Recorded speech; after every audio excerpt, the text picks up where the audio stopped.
When fences don't exist to hamper the telling of stories or hinder the wanderlust our public lands promote, the result is an inherent right to roam. Right to Roam is an outdoors-oriented podcast that focuses on the conservation of our public lands and the myriad of resources that abound within those wild spaces. The balance between science and anecdote is a fine one, which is why Lee, Sam, Chris, and Adam, your hosts, and their guests rely heavily on the mantra, you're entitled to your own opinion, not your own facts.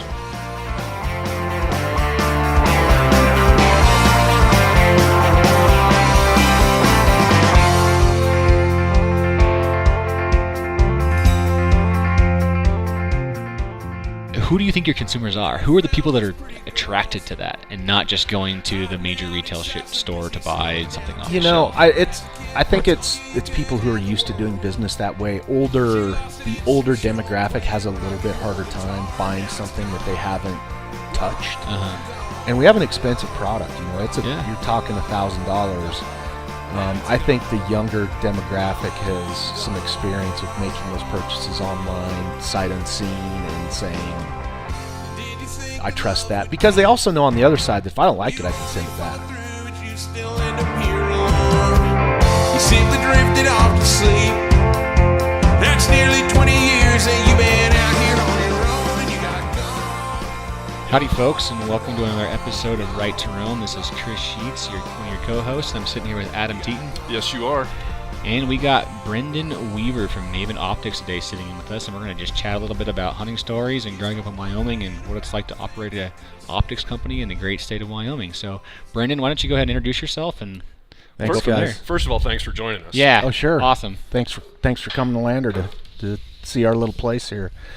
Name's Brendon Weaver. I'm one of the owners of Maven, and two partners and myself here in Lander, Wyoming. We have a high-end optics company, building binoculars, spotting scopes, getting into the rifle scope market this year.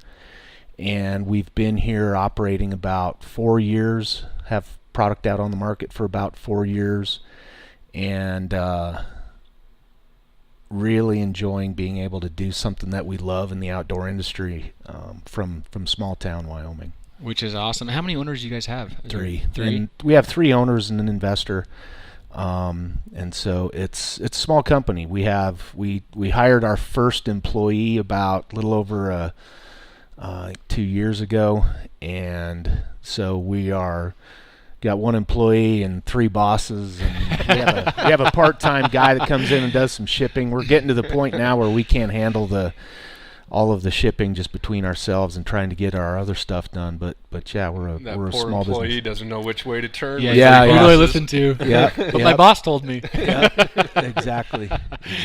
Yeah. So, what were your guys' roots? I mean, how did you guys get into the optics industry, much less just in Wyoming? So I grew up in Wyoming. My 2 partners came to Wyoming later in their lives, but I grew up in a smaller town in Newcastle, Wyoming.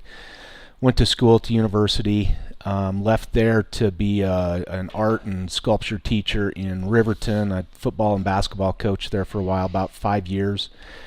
And while I was there, became pretty good friends with a man who was a marketing director at a company called Brendon. Mm-hmm. And at the time, they were building compasses, doing some other stuff, started to get into optics, and I kind of lied my way into getting a job there. It was kind of when times were going from doing a lot of design work through illustration to moving to the computer. I hate hearing myself say that. It makes me feel really old. But this guy he's a phenomenal draftsman, phenomenal artist. But that stuff wasn't translating anymore. So it was this computer work. He knew I was doing some freelance design on the side, and I happened to coach his kids, and so we spent some time around each other.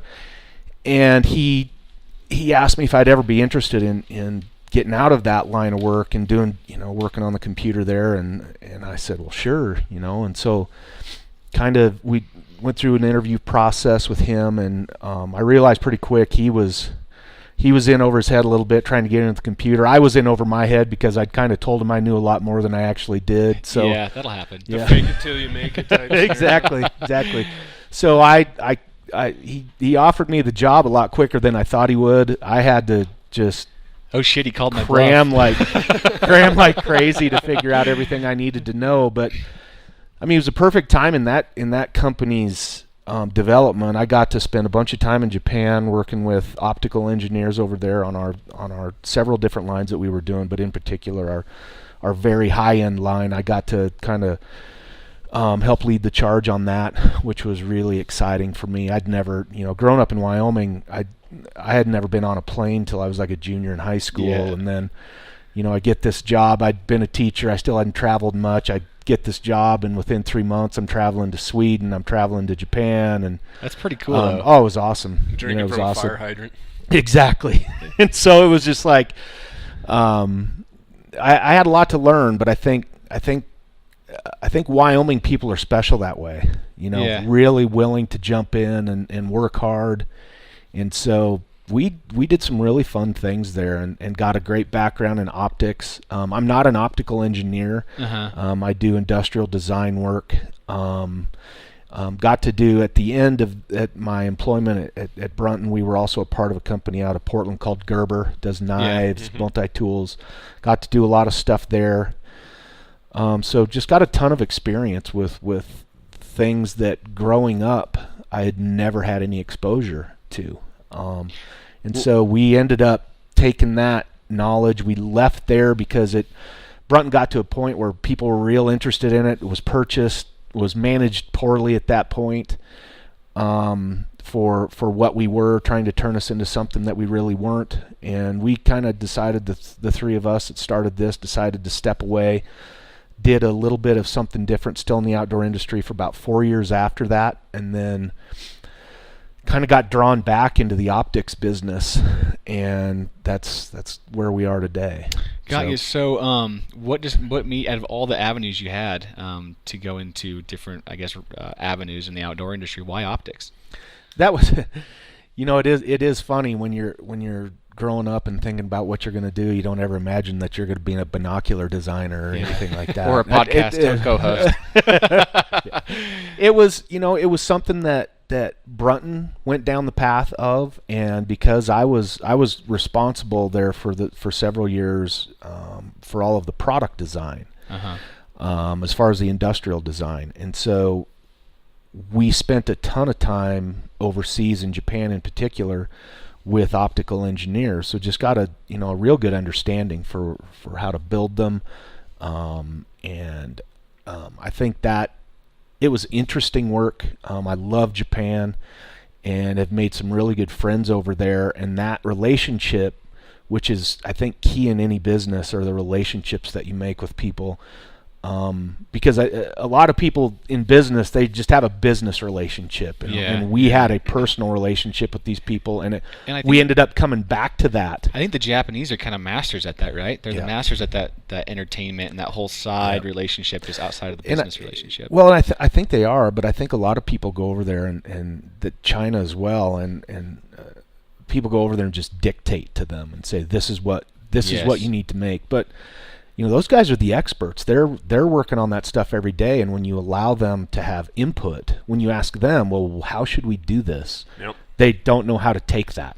They're like, really, you want our input on this? I'm like, shit, yeah, we want your input. Yeah. You guys are the real experts. You understand the mechanics of these things. You understand what you can do to glass to change the performance. I didn't go to school to do that. I didn't go to school to do anything but teach kids how to paint and play football, and luckily I can make things look kind of cool. And so that's my focus, is the design, the marketing of that. And we rely very heavily on their engineers, and they work very, very hard, and I think it's because we've treated them like they have they're at the table with us. And I think that's the same with any relationship, not just a business relationship. I know this podcast tends to be from the science professional manager aspect, and I think sometimes too we don't bring the experts into the table. We kind of have people like, I'm a self-proclaimed expert. Right. I saw a deer once, you know. Right. Yep. So Yep. I don't know if Yep. that's human nature or just an American thing, but Yep. it's he said that needs to be extrapolated into all relationships, I think. Just Yep. giving people a seat at the table and treating them as equals. Yep. And it's, our business is a direct-to-consumer model, Yeah. which is very different. And it allows us to have, not only do we have these great relationships with people that are manufacturing with us and for us, but we have a direct relationship with our customers, which is pretty unique. Most brands have their relationship with A retailer. Yeah. Yeah.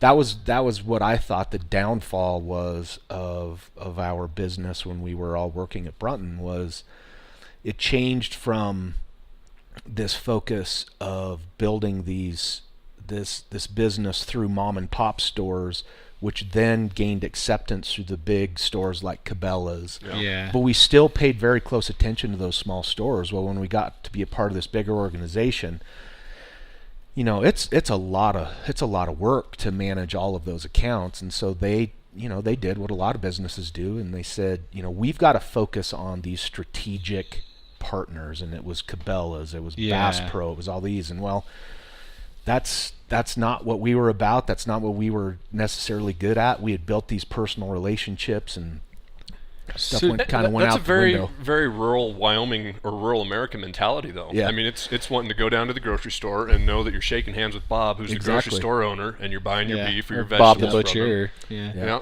So So do you want to explain a little bit more to our listeners about the direct consumer model that you guys Sure. have and how that functions and what that is exactly? Sure. So traditionally, people have been used to purchasing, outdoor products, just about anything from a local retailer, or maybe not so local retailer. But that's, for better or for worse, that's kind of shrinking. These big monster retailers have kind of taken them out of the game, which makes it very difficult to come into any industry or any niche of the outdoor industry, the part that we love and want to be a part of.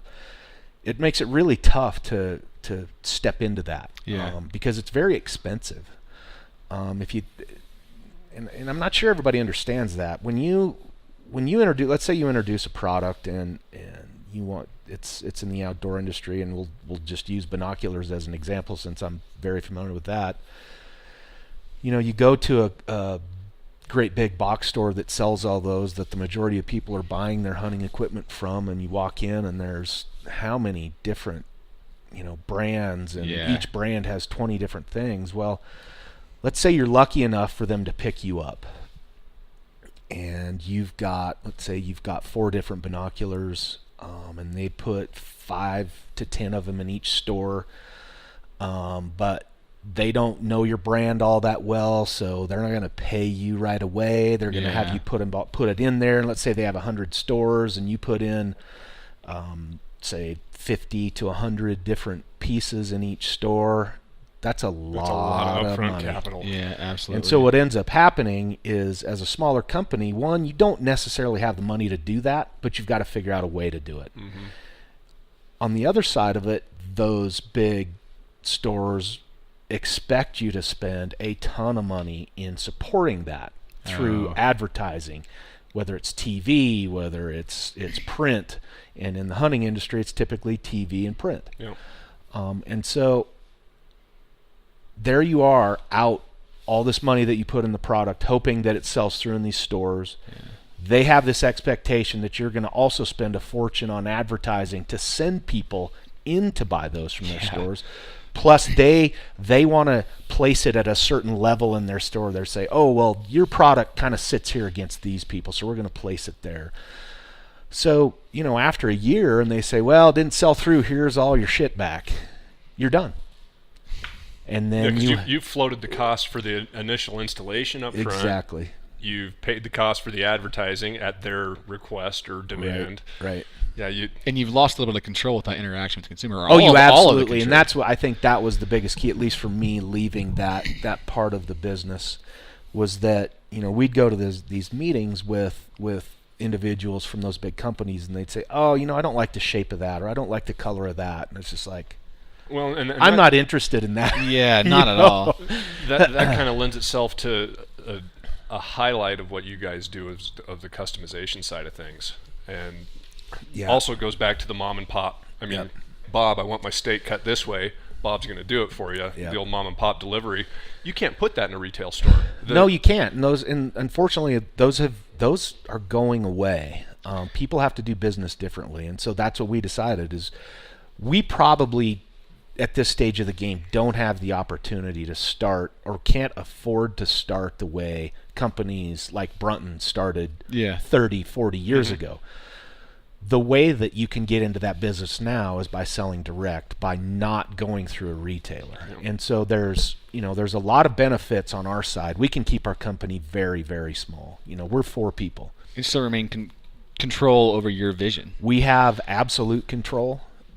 We can be very flexible in just about everything. There's no calendars that we have to live by. If we've got a product ready, we can launch it the next day. We don't have to say, well, we're going to wait till SHOT Show 2 years from now because we've got another product launch we want ahead of that.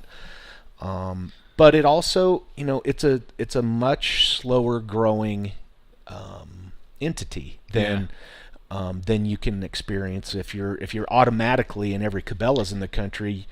Bam, you're exposed to all these people. They walk in and they might see your product. But I think what it comes down to me is, and we learned this before, was you're so reliant on that person behind the counter at that store. That person holds all the power, and they for may your not know brand. shit about your product. They don't. They absolutely don't. They know some stuff. They hopefully they're good employees, so they've done a little bit of homework. But for the most part, it's probably a part-time person that's college kid back college from the summer. kid. It's like he doesn't realize it, man. You pull someone else's product out from behind there, that's a big deal to me. Yeah, I agree. So this makes it so that is not the case, because if you try to launch a brand and you walk into a store and your stuff's sitting there with 70 other products that to most consumers all look the same and are all equal without someone telling them why they're not. So that's there's a bunch of reasons we went direct. That's a big one. And like you said, there's a handful of outdoor industry folks that are following suit. Or even started that way. Or even started that way. Yeah. I think Kuiu as a brand. I think we were talking about First Light. First maybe Light is going that way they're now. going back that way. First Light's going to. But I think Kuiu did a very good job, kind of breaking ground for companies like ours, a high-end direct. And so when we first launched, people are like, "What do you mean you're selling direct?" And if they were hunters, you could say, well, the company Kuiu, and they're like, oh yeah, those guys, we're doing that. It's like, oh, and so now they understand because they've been telling their story that selling direct means not only, as a brand, you can build whatever level of product you want. You can build crap, or you can build stuff that is off the charts, ridiculous, expensive, high performance. You kind of pick where you're going to be, and we want to build products that we're proud to use, and so we said we want to be here, and so the benefit to the customer is that they're getting a product that they're not paying somebody else additional money for. In the optics business, if you walk into a store, that store, if it's selling it for $1,000, they probably bought it anywhere from $500 to sometimes $700. Crazy. And you're paying them well, and it's it's not necessarily crazy. That's how their that model. company. Yeah, that's how exactly. retail works. Yep. That there's the benefit of all this stuff being in one location. So you can walk in, you can buy a rifle, you can buy a scope, you can buy a jacket. There's a big benefit to that. And you can have it. You can see it in person and get it on your hands. Say, so the devil's advocate position on that is, well, so I want to look through some Maven glass. How do I do that? That's the biggest hurdle we face, And so we have a demo program where people can get on, and They still have to purchase it because we can't just send shit out free and say, "Hey, I hope you I know know we're it back. neighbors, but we're not that good Hope at you send it neighbors. back." Yeah, send it back if you don't like it. They're almost always products that have either been used at a show or used around here, and so that they're still they look They're like not brand spanking new, but they they're- look like it. yeah. And they leave here in that kind of condition. I mean, we're pretty proud of what we're sending out of here. We don't want to send any trash out the door, so people put it on their card. They still order through the website. They have a couple weeks to check it out and then send it back. No questions asked. We credit their card. They can also keep it if they want to, and so it's like they're buying a slightly used product. But most of them send it back and then build something that's we have the option to customize our high-end stuff. I was gonna say, short of a rattle can and some masking tape on something you buy in a traditional retailer, you can't even come close to what you guys offer on that. So. Right. And I have a set of the B1s, which I absolutely love. They fit me great. But that's what I did as well. I contacted you guys. And that's a chunk of change, man. Yep. Like I want to put my hands on those babies. Fell in love with them and did it and customized them, and they're great. And you can a lot of there's so much information out there now that you can research. Like so the through the outdoor blogs reviews and it's so ridiculous. it's like when it comes down to it, I just tell people who've never heard of us, because we're still just kind of breaking in. I feel like we're still a startup company, and so there's not a lot of info out there on us. And I tell people, go out and look at reviews. There's just not any bad reviews about what we're doing, and we understand what everybody else is doing, and there shouldn't be any bad reviews because we're providing a fantastic product, and when you can buy it direct, it's also why not a really good price. Yeah. So I guess are you where you thought you would be when you first started this company? I mean, how fast did you expect to grow, being a little small startup? It was.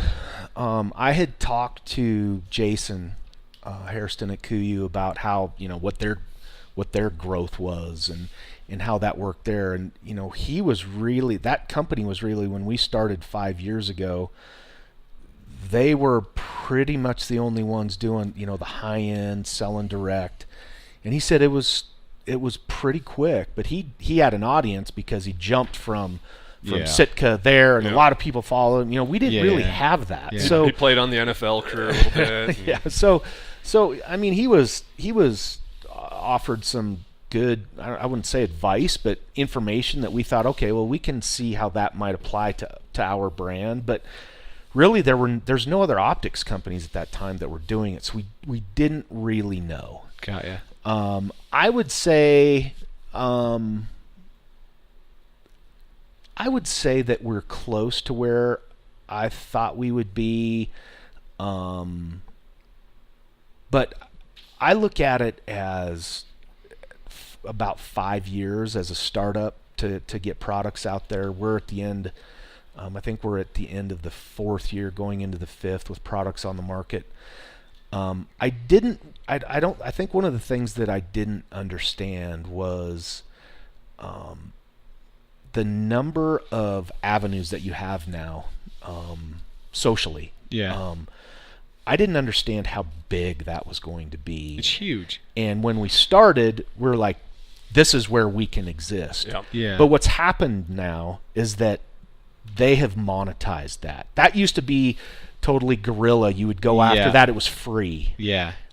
What we didn't plan on was how that was going to be monetized, and now it's like, it's becoming where the TV and the print was, if you look at trying to do print advertising, you want to be on the back of Field and Stream. Well, that's going to cost you $75,000. That's for one. Yeah. And you're like, we can be on Facebook for nothing. Yep. That's the way it started. Yeah. And then you have Instagram. You can live there. Well, those places are starting to figure it out. They're like, we can make a lot of money here. Yeah. So while we're still almost 100% focused on doing strictly digital,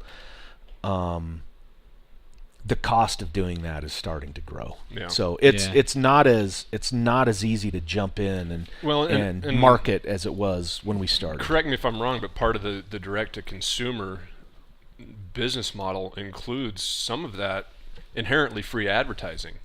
Yes. I mean, your consumers on social media, whether it be Instagram, Twitter, Facebook. Well, and that's how we got our name. Yeah. So our name, Maven, Yeah. we had read this book called The Tipping Point, and in that book he talks about mavens, and mavens are kind of the thought leaders, these guys that, y'all have friends that, this guy knows what's the new hunting stuff, he knows it. This guy's like a foodie freak, like when we go here, so all these mavens, this guy talks about, Malcolm Gladwell talks about this person, this maven, and we all read that book, and it's a great book. It's fantastic. I love reading his stuff, and I mean, we had another name.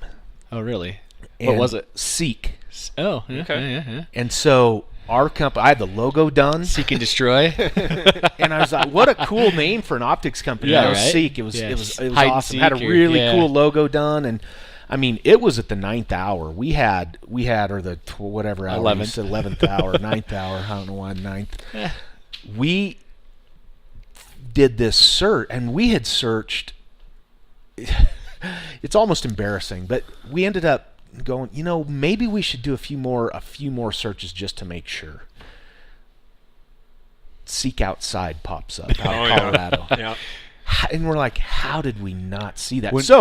But at that time, they had not registered their name. Oh. So, are we going to be those assholes that says, "Hey, you should," and we're just not those guys. Well, and we're a little tiny podcast as of right now, and we came with a handful of names, had some great ideas, and same thing. We started hitting people coming up with podcast names or new company names. We're like, at least we're thinking down the right track, I guess. Yeah. But then Right to Roam came up, and we were like, yes. Yeah. But. So as you guys grow, as you continue to grow, which I'm assuming you hope to continue to grow. Man, I hope so, yeah. My wife really hopes so. Yeah, I'm sure she does, right? But how are you guys worried about losing that small business feel and that one-to-one relationship? Man, we're so far from losing that small Not business even a feel. concern right now. I can't even see that. Yeah. I think when you are in the direct-to-consumer business, it is so much easier to stay small. The big companies that are selling to retail have a huge number of salespeople. Yeah. Which means you have to have human resources. Yeah. Which means, and when you just have, payroll and so when you have the big numbers of people, those big numbers of people require big numbers of people to manage them. Yeah. Just the fact that we don't have to have salespeople. Very similar to the 3 boss, 1 employee. Exactly. Yeah. Exactly. Only exponentially greater. And so it's just like our goal. It's one of those things that when you live in Wyoming, you hear a ton about how are we going to. We need to focus on business development. How do we bring business to Wyoming? How do we bring more people to Wyoming? And we meet with my focus is not on how many people can we bring to this company. My focus is how long can we keep the number low to operate it optimally. Yeah. Adding people are the most difficult part of having a company, because the more you grow, the more opportunity you have for adding the wrong people, and the wrong people destroy companies. Yeah. Yep. So, I think we can stay small for a while. We ship ourselves every morning. I'm the worst shipper. I take so long. I make sure everything is. I mean, you should see me wrap a Christmas present.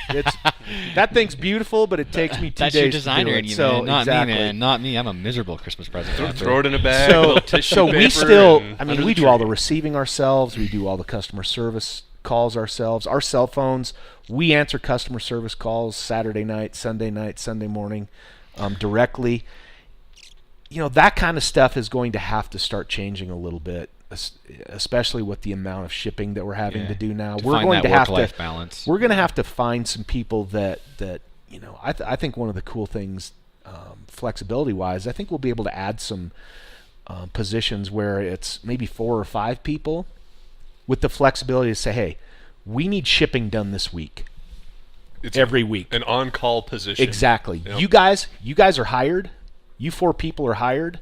You figure out your schedule. Yeah. We need somebody here from 8 in the morning till 4 in the afternoon or 3 in the afternoon, whatever we decide. You guys build your schedule however you want. And I think in small towns, you can make that kind of stuff happen. You're going to make a lot of formerly stay-at-home moms happy with that option. I mean, seriously. I know. Well, I think there's a lot of opportunity for that. Yeah, And I think we can go a lot of years before we have to start making significant steps as far as hiring numbers of employees. And that's strategic growth instead of growth for growth's sake. Yeah, and I think that's always the question people ask is, well, how big do you think you can be? It's like, man, if we can stay 4 people for the Forever, perfect, forever, yeah. it's like, that's fantastic. Yeah. You know, my goal is not growing this numbers here, you know, without reason. Well, Yeah. and the added benefit of staying small, speaking from a small business owner, is that the people that are involved, there's that feeling of ownership. When you're answering a customer service call on a Saturday night or a Sunday morning, or you're having an appointment with a client or a customer at 7 p.m. instead of normal business working hours, Right. You're invested. You're not just there to cash a paycheck and punch a time clock. You're invested in, from start to finish, the product or the service that you provide. And I think that's interesting too, because based on what you just said, Adam, and what you've been alluding to with that direct-to-consumer and that one-to-one feel with the consumer, who do you think your consumers are? Who are the people that are attracted to that and not just going to the major retail store to buy something off the shelf? I think it's people who are used to doing business that way. The older demographic has a little bit harder time buying something that they haven't touched. And we have an expensive product, you know. You're talking $1,000. I think the younger demographic has some experience with making those purchases online, sight unseen, and saying, I trust that. Because they also know on the other side that if I don't like it, I can send it back. True. So I think it's probably pretty heavy tech savvy people. But there's a fair bit of people who have retirement money. I mean, we travel to a ton of shows, and I think going into that, consumer shows, we thought it was going to be the young hunter, the young birder, the young this or that, and you know, those guys don't necessarily have $1,000 to drop on a binocular. So it probably still is a little bit older demographic, just because those people have somewhat of a disposable income. But they've got kids who are used to it that are walking exactly. them through it, so. Yeah, like Adam. But there's, you know, and that was when we started. We launched with 2 pretty high-priced products, and the B1 and the B2, real complicated name. That was one of the funny things, is when we come from this background where you spend tons of hours and energy and money on naming stuff. Oh yeah. And How's it register with focus we groups? swore we are not spending a second on that stuff. And so B1 is binocular 1. I love it. Binocular 2. When we came out with a spotting scope, S1. Yep. The rifle scope, RS1. We don't spend a dime. It's so nice. Yeah. Simple, stupid. Yep. Oh, that has saved us Headaches and money. so many headaches and so much of both of those. But now I forgot where we were going. Oh, just who are your consumers? Oh, because I've seen them on being a biologist, I do a fair amount of birding. Yep. I've seen your optics around probably more, maybe not as much as you would expect, but I've seen them with birders, I've seen them with hunters, Yep. I've seen them just with general, Yep. people in I've Teton seen National them Park bounce around driving on the around. dash of some ranchers' pickups. True.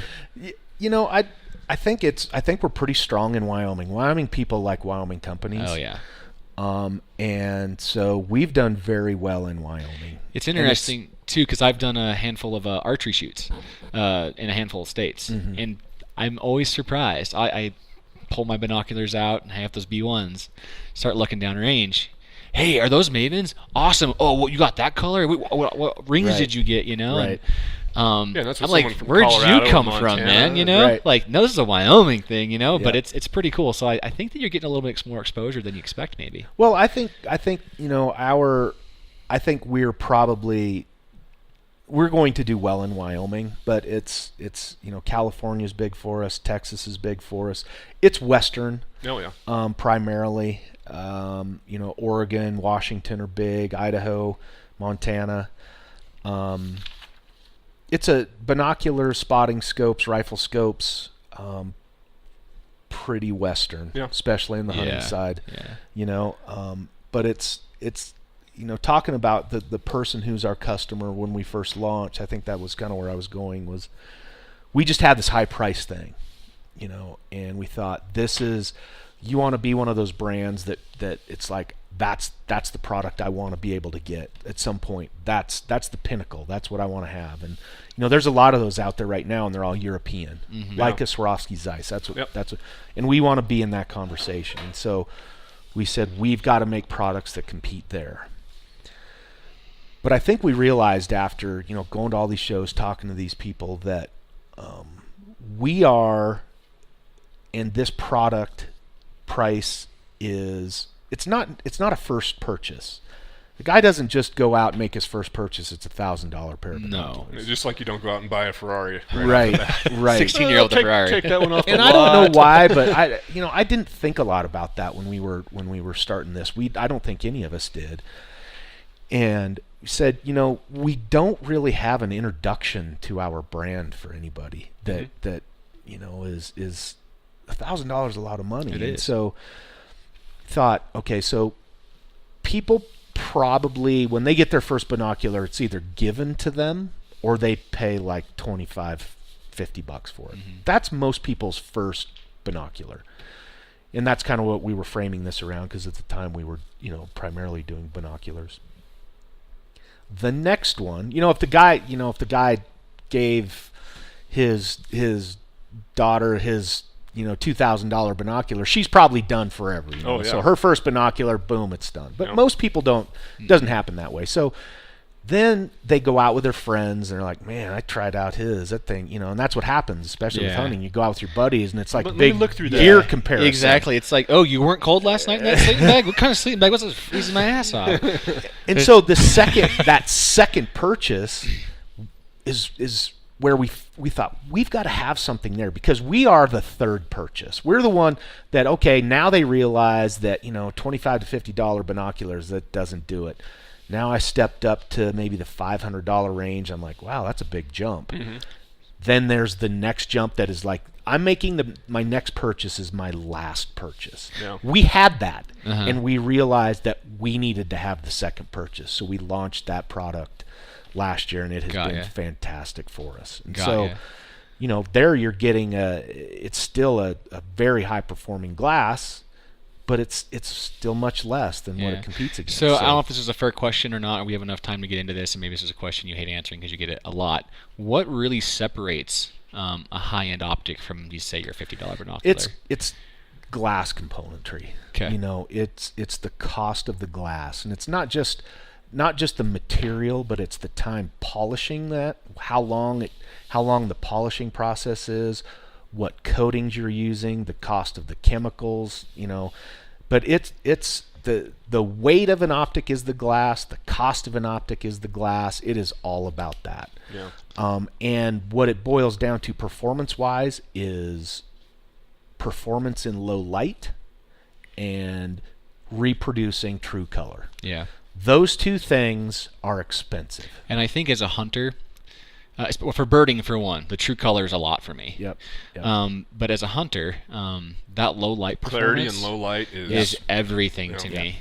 Well, and if you think about it, that can make the difference. People, I think we're pretty fortunate in Wyoming. I mean, from my porch at my house, I can see my hunting area. I can see, which is 3 miles out there. That's not typical. You can see how well the elk are doing in the wintertime. Exactly. You can glass it thinner. So, for most people, they're planning that trip. And they say, maybe I've got a week. If you can add a half an hour in the morning and a half an hour in the evening, maybe 15 minutes. Let's say it's just half an hour a day. It adds up. Over the course of a week because of that glass. And you spent all of this money trying to get out there and do this hunt. people are like, oh, okay, well, I can for see sure. that. I was telling Adam, most of my elk that I've taken with the bow have been that last 10, 15 minutes of legal light, and I'm catching them. I'm glassing them, you know. Okay, there they are. How can I put this together topography-wise and make that move? So it does make a difference. So I guess what is one of the best compliments someone can give you guys? Oh man. And I guess who'd you like to have that compliment from? Is it just your consumer? Is it another company? I think from other companies, it's when they're mentioning us, you know, or you hear that they're talking about you. Whether They're trying it's in to respond to meetings, something you're doing, or they see what we're doing and they're like, oh, you know, because we focus very, very heavily on social media. You know, I mean, that is our bread and butter. Mm-hmm.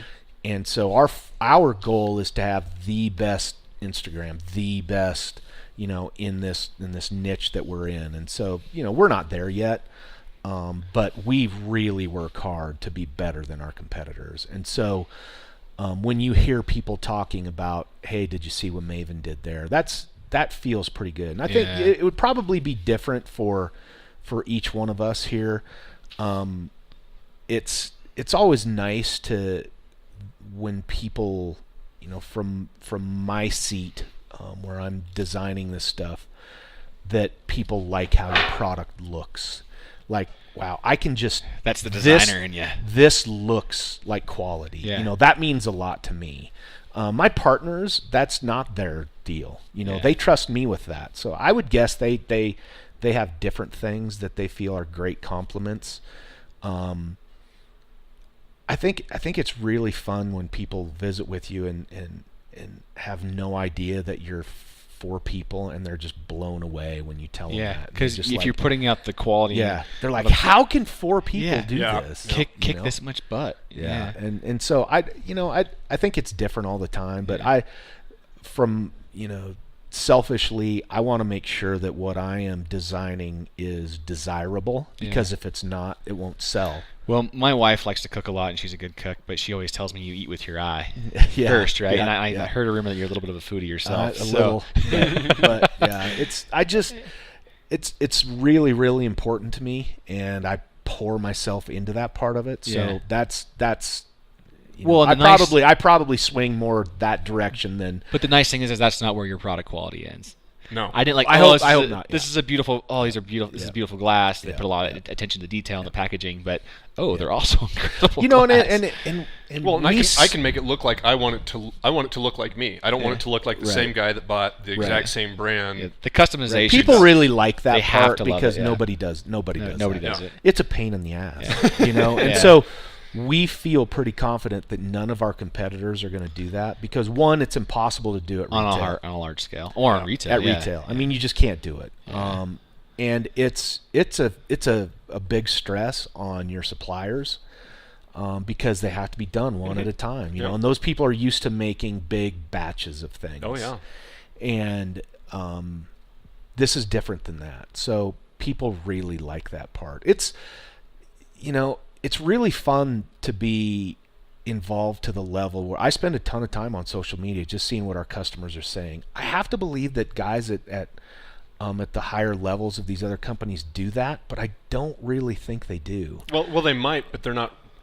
From an outsider's perspective, they're not responding. I don't think they are. I think they're like, oh, that's somebody else's job. But to me, that is my job. When I see somebody do, I put a note out there. Hey, thanks for believing in us, or thanks for following along, or hope we helped your hunt, or hoped we helped your trip, that kind of stuff. Yeah. You know, that stuff's fun for me. Yeah. And when we start showing up, it's very, doing what you guys do, the landscape has changed to where, you don't have to have this expensive production. You just have to have interesting conversation and have an educated viewpoint and be able to express yourselves to have a following. Mm-hmm. You guys have a good following, and so there's hearing these podcasts out there, or hearing these guys that are using our products talk about us in the same breath that they're talking about these big companies. That's exciting for us. Yeah, and also people are talking about, like you said, I think it's like where we've got the following we have so far with the podcast is that we were just trying to come off like real people, genuine, real human beings, and you guys are pulling that off with your model. That's buys a lot of credibility. Yeah.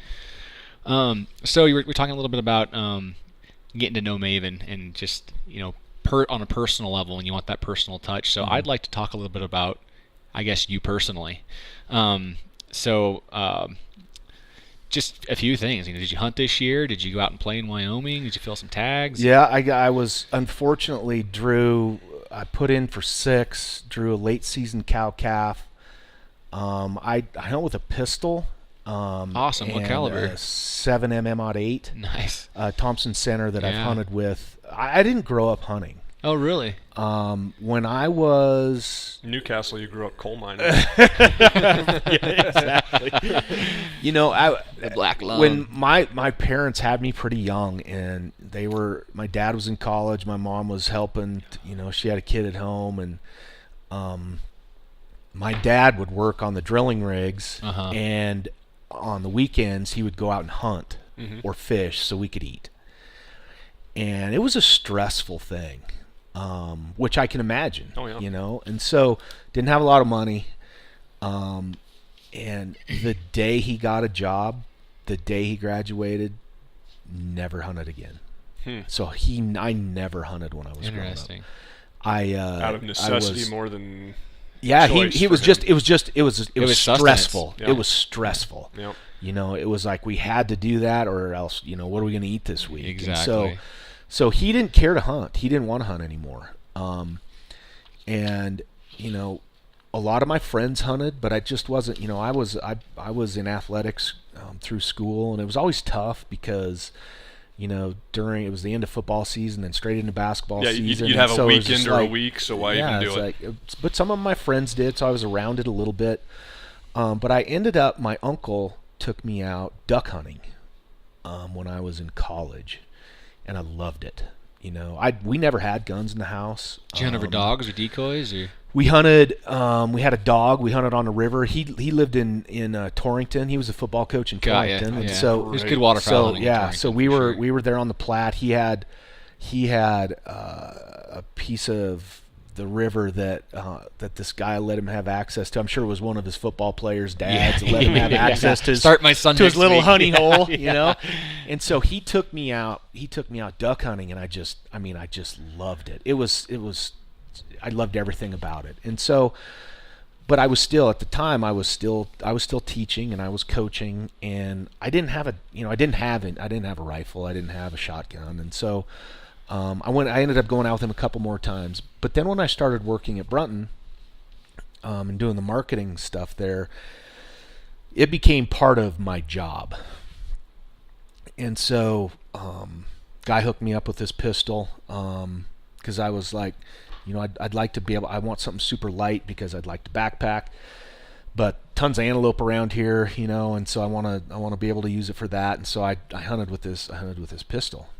And so there's a great area here right outside of Lander that is opens like August 1st. Oh yeah. For the cow tag. For antelope. For antelope. Excuse me. That you hunt with black powder, or pistol. It opens August 1st. Crazy. And so you go out there. I mean, you might as well be wearing shorts and a t-shirt. It's so hot still. But that's where I started. I started antelope hunting. Did a little bit of deer hunting. Then kind of started moving into elk, and so this year I shot my first elk, and it was awesome. That's super cool. Except for this part. I had a cow calf tag, and I shot a spike. Dude, we've spoke about that in the podcast. That happens more often than you think. Yes, and it does. I've been on a lot of late season cow hunts, Yep. and this will be easy. They're grouped up. There's 200 or 300 head in a bunch, and they start bundling up. Like it's like trying to pick one sardine out of a school. It's hard. All you hear online, everybody talk about are these glory stories about the biggest. Yeah. And so I'm happy to tell the story. I'm like I screwed up. I should have taken more time. They were like they're all bunched up. I went from my binocular, and it's the everybody's like, oh, you should have had better binoculars. like, yeah, it's probably true. And so, but I haven't been able to put in the time to go on some of these bigger hunts. Yeah. And so it's just like I can dedicate a couple days or a weekend. And so, I'm hunting. I'm always putting in for this cow-calf tag. Yeah. Hoping that I'll draw one of the other ones too. But we were out there. The weather was decent. Super windy, blowing right in my face. Uh-huh. I'm crawling down through these bushes, and there's a group of about 30 that come in, and I'm looking through my binoculars. And I don't see anything with thorns. Nothing. Keep looking, nothing. So then I moved to my scope, and I'm like, okay, and I zoom in a little bit, and probably zoomed in too far too early. Yeah. Had set my binoculars down, so now I can't see. I can't see everything, and I look up, and I'm like, man, I think it's good. And I look through there, and they're still kind of moving around a little bit. I'm like, okay, they stopped, and so I thought they winded me for sure because the wind was kind of swirling in this area. Looked up, I'm like, and I think what happened was when I was looking up and I went to my scope, either they shifted or what I thought I was lined up on, I wasn't. Yeah. Took the shot. It was about 275 yards. Walked up there and I thought, man, what is that thing laying on? It's a weird piece of sagebrush out there. And I walked up and I'm like, oh man, I did it. Yeah. It was the worst feeling in the world. It is, but we had an ethics podcast we just released, and we spoke a little bit about this exact same thing, and I think it takes a lot of humility to admit that you screwed up and where you messed up, but you got to, right? But there's a big difference between shooting a spike on a cow tag and shooting a 380 inch. I think it would have probably been a little. Everybody would have been a lot harder on me if But I immediately I took a picture of it. We have a good relationship here with the Game and Fish, and they know us pretty well, and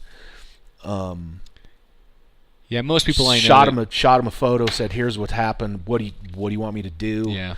Because we were in a spot, got up to a spot where I could send that off.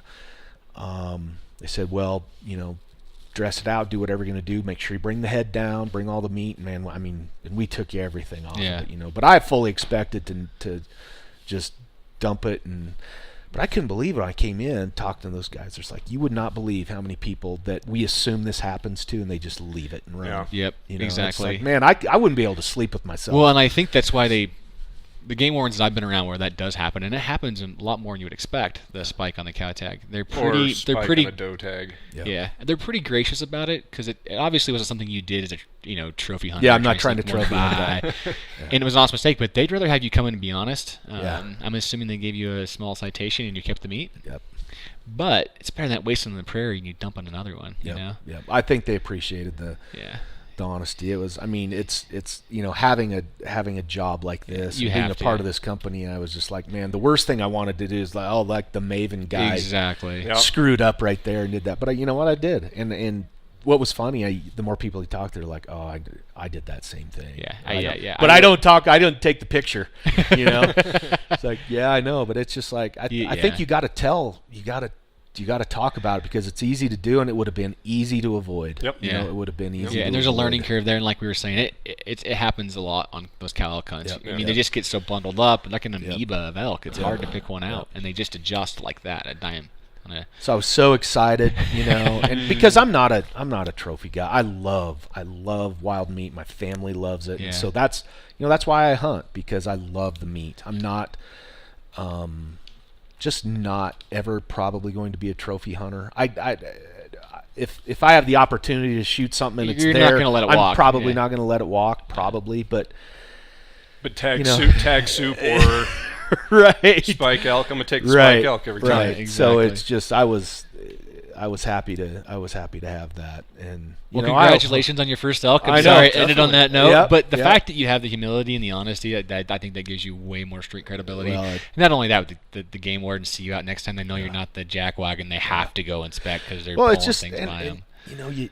I think you hear all these stories, and now it's so much easier for people to tell their stories. Oh, I've been scouting out here for 4 weeks. I'm like, jeez.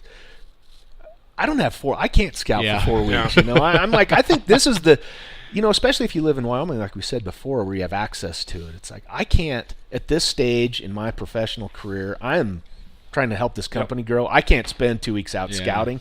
This is how I have to hunt. I still love to hunt, but I can't dedicate my time to it. I think that's reality for a lot of people. Yeah. But For you more get than online that, and you yeah. look at you follow these things socially. It's like, how can this guy have a job? Yeah. Yeah, All he yeah. does is hunt. Yeah, exactly. I take a lot of time off, but I have no Christmas vacation. I mean, I burn all my vacation in September for the most part, and I pay for it on the back end of the year. Yeah.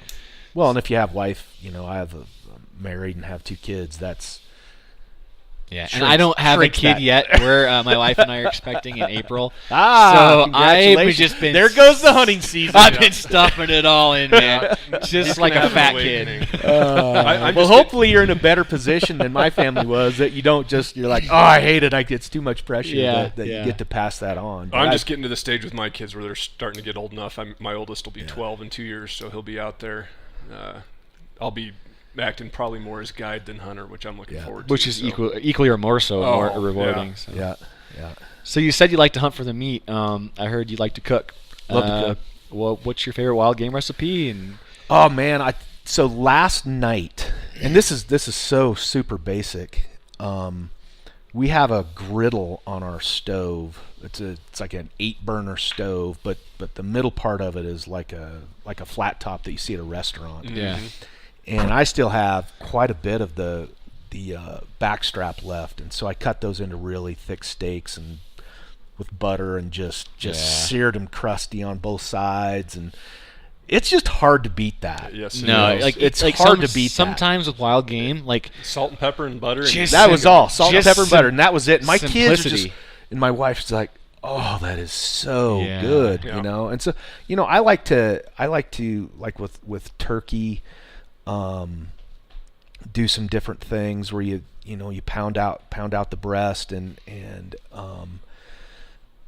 bread it, and I can't remember what that technique is called, but Oh, I do know a- what you're talking do about. a, Yeah, do a yeah, lot yeah. of that, Yeah. which is I think when you bread anything and you fry it, it wouldn't matter what it Yeah, was. It's You pretty exactly. good. Could, you could throw a good piece of shoe leather in. Yeah, and bread yeah. it and Hell, you deep can fry fry- fryer. You I can think fry the an great- elk nut and it's good. Exactly. I think anytime you have a tenderloin, whether it doesn't matter to me if it's elk, antelope, any of that stuff, just butter and salt and pepper Yeah. is so When good. it comes to meat like that too, I see someone just kick ass and cook a steak perfectly. The meat was aged, everything's perfect, and then they like put A1 or ketchup on it. I'm just like, what are you doing? I still feel have to let my kids do that because I just want them to love it, but they don't do that much anymore. My oldest son is very, very finicky, and he just loved it. So That's awesome. So having said that, because I don't disagree with your statement, our family tradition is elk Wellington every Christmas. oh yeah, that would be good. So we'd take a section of the backstrap and do the quick sear, the hot spicy mustard, the mushroom paste all around it, Yeah. wrapped in Yeah. pancetta, wrapped in the. Oh, Well, I think when a lot of people eat wild meat, they feel like they got to wrap it in bacon, and and it's just like, man, I want people to know that you don't have to. Well, do that. and- you can't think that you're eating beef or pork. no. Because you're not. Because you're not, and it should taste different. When people say it tastes gamey, It's just because it tastes different. it tastes different. It So- tastes like wild meat. My wife is gotten to that point as well because we pretty much only eat wild game.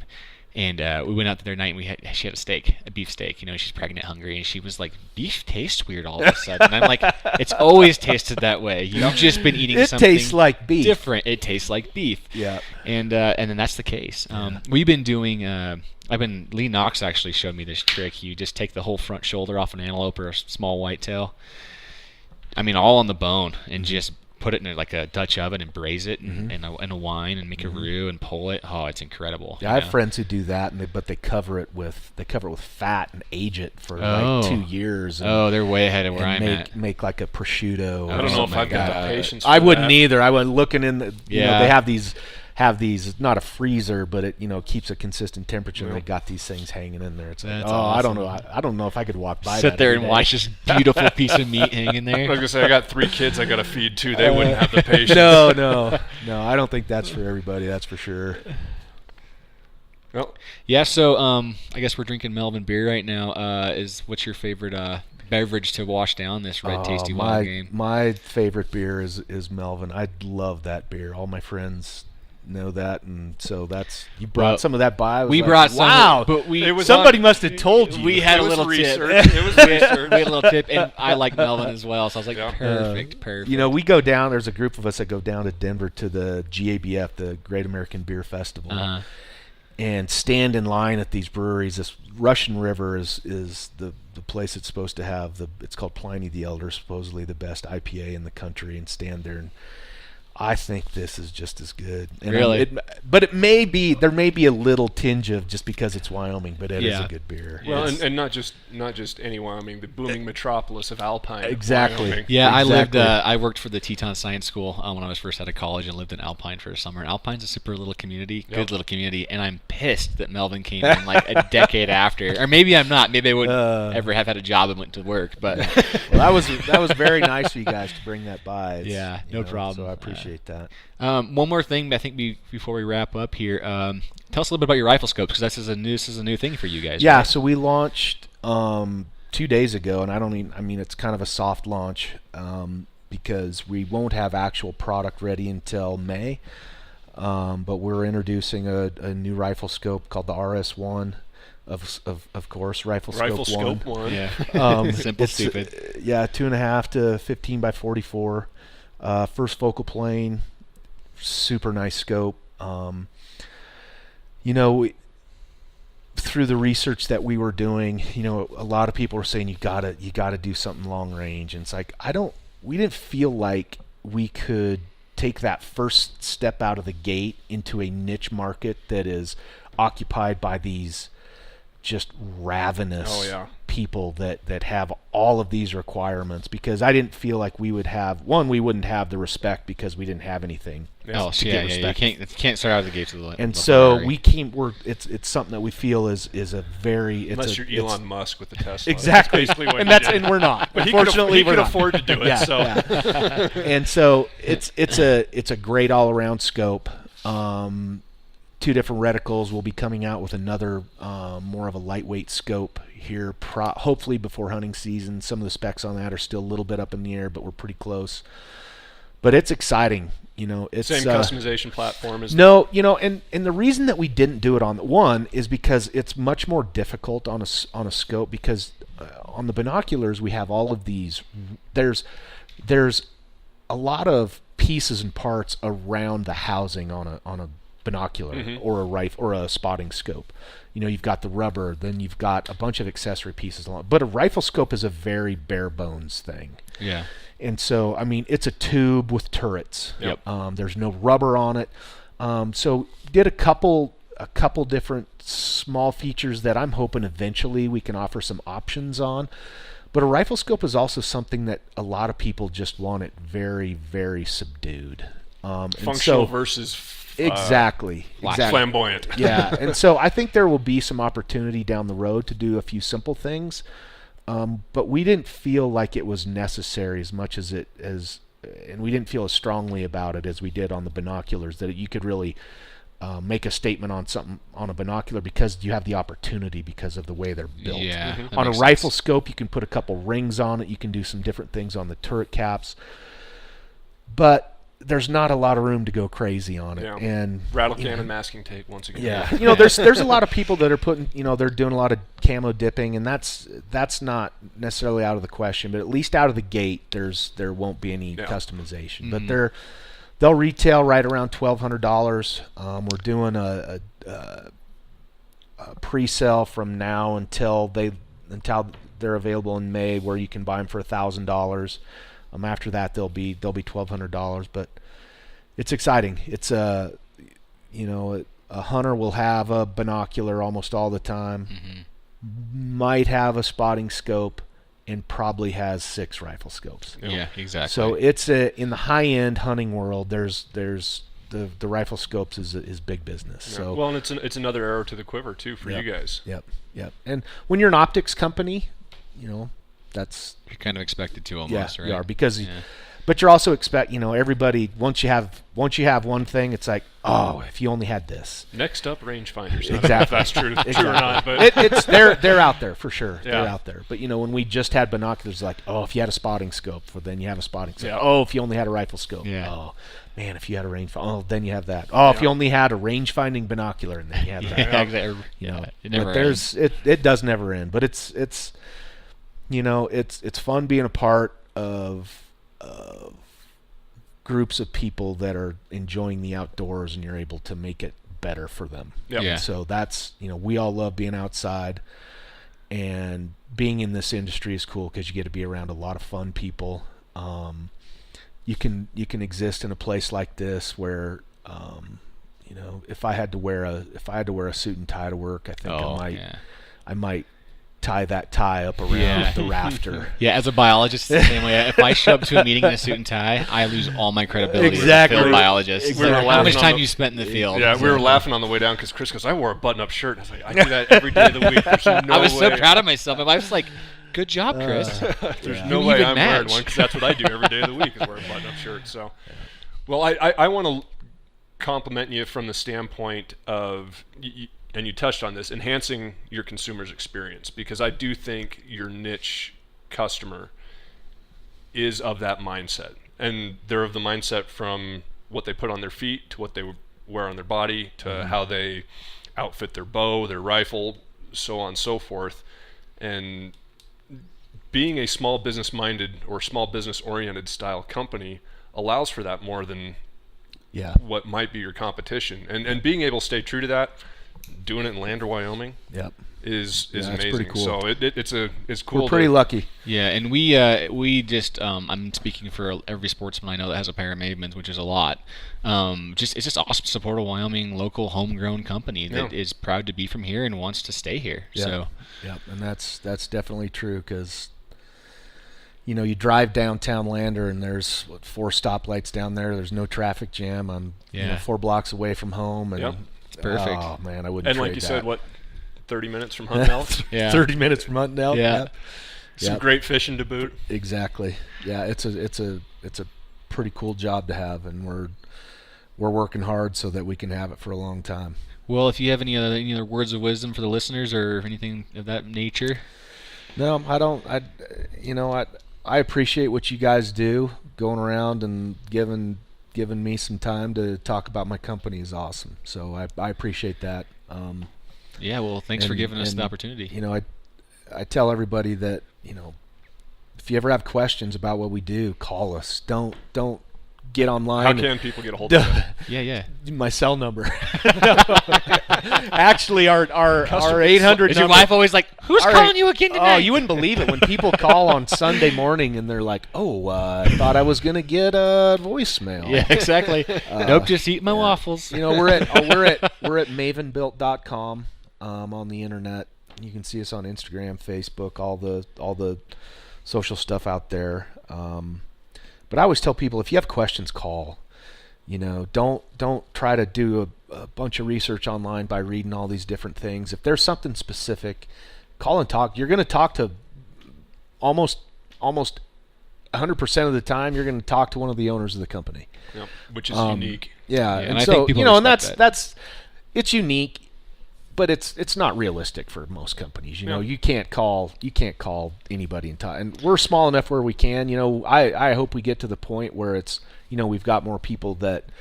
But it's nice being able to talk to people. Well, and I think it's awesome to show that you don't have to be a major company and sell your soul to put out a good product and be proud of what you do. Yep. And I think that's an awesome, you're awesome role models for local Wyoming entrepreneurs. Well, thanks. For any entrepreneur across the West, I mean, you look anything west of the Mississippi, and we're all very similar in the same boat, save the Salt Lake, Denver area. Yep. So I don't. We tell people all the time, it's you can have business anywhere and do business anywhere because of the internet. Yeah. To most people, you get on our website and we're a huge company selling fantastic products, and we are a small company in Lander, Wyoming. So you've got to do it the right way, but you can definitely do it in Wyoming. Oh yeah. Yeah. That's not hard at all. Yeah, and I'm glad that the good people of Wyoming are staying here. So. I hope so. Well, thanks again, Brendon, for giving us some Thanks time you. today. Thanks and, to you guys, We for really sure. appreciate it. And yeah, guys, if you have any questions or concerns about the podcast or any future podcasts, give us a call, and don't forget to follow Give us. us a call. Are you offering up your phone No, number? I'm pretending that I own a small company named Maven now. That here's my cell phone. No, We I do have I am not that committed. We do have an email address people can send questions to, rightToRoamUS@gmail.com, or hit us up on Facebook, hit us up on Instagram. Yeah, and don't be afraid to tag us on any of your photos on Instagram or Facebook, and help spread the word. And thanks again, guys, for listening, and we'll catch you down the road. Happy trails.